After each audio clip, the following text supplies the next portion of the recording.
Shalom, selamat pagi saudara yang terkasih. Selamat datang kembali dalam program Renungan Pagi Spiritual Life. Renungan kita pagi ini akan berjudul Kasih yang Memberi Ruang. Renungan ini diambil dari Keluaran pasal 14 ayat 10 sampai 12. Demikian firman Tuhan. Lalu Yitro berkata, "Terpujilah Tuhan yang telah menyelamatkan kamu dari tangan orang Mesir dan tangan Firaun.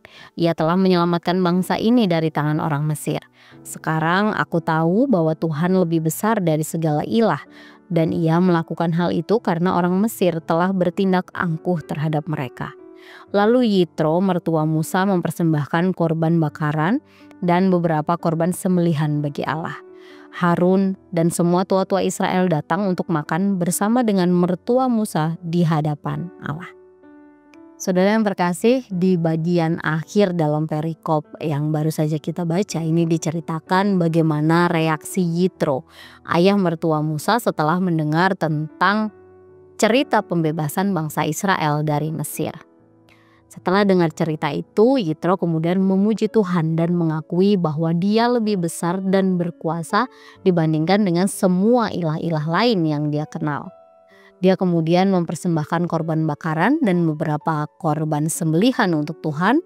Setelah itu Harun dan semua tua-tua Israel datang untuk makan bersama-sama.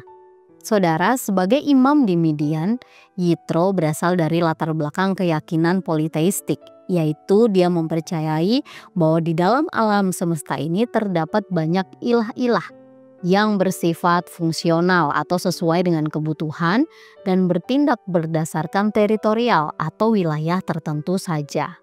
Nah, ketika Yitro mengakui bahwa Tuhan itu lebih besar daripada semua ilah lain, maka ini merupakan sebuah lompatan pemikiran yang besar bagi orang pada zaman itu.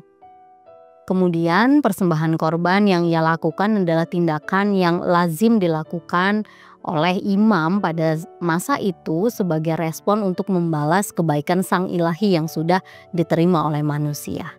Nah, cara berpikir dan tindakan Yitro ini memang belum menunjukkan tanda kepercayaan yang penuh kepada Tuhan Allah Israel.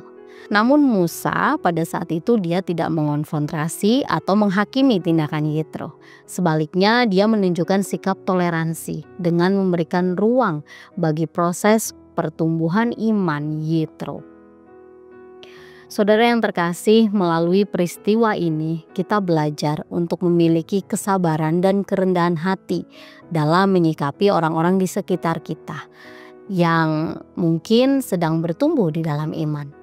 Karena tidak semua orang itu memiliki latar belakang yang sama seperti kita. Misalnya kita sudah Kristen sejak lahir. Atau tidak semua orang juga langsung memahami dan menerima kebenaran firman Tuhan dengan sempurna. Nah, terkadang kita melihat orang yang baru mengenal Tuhan masih membawa cara pandang atau kebiasaan lama mereka. Tetapi seperti Musa, kita dipanggil untuk memberikan ruang bagi karya Roh Kudus untuk bekerja di dalam hidup mereka.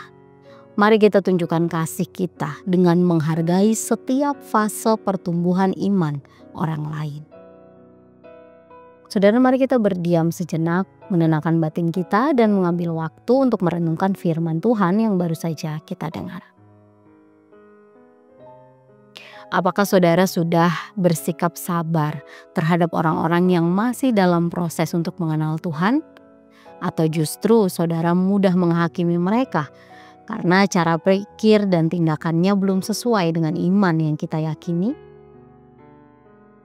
Mari kita berdoa dan meminta hikmat dari Tuhan, sehingga kita dapat menunjukkan kasih dengan menghargai setiap fase pertumbuhan iman orang lain. Dan kiranya Roh Kudus juga menolong kita untuk menjadi teman seperjalanan bagi orang lain dalam pertumbuhan iman mereka.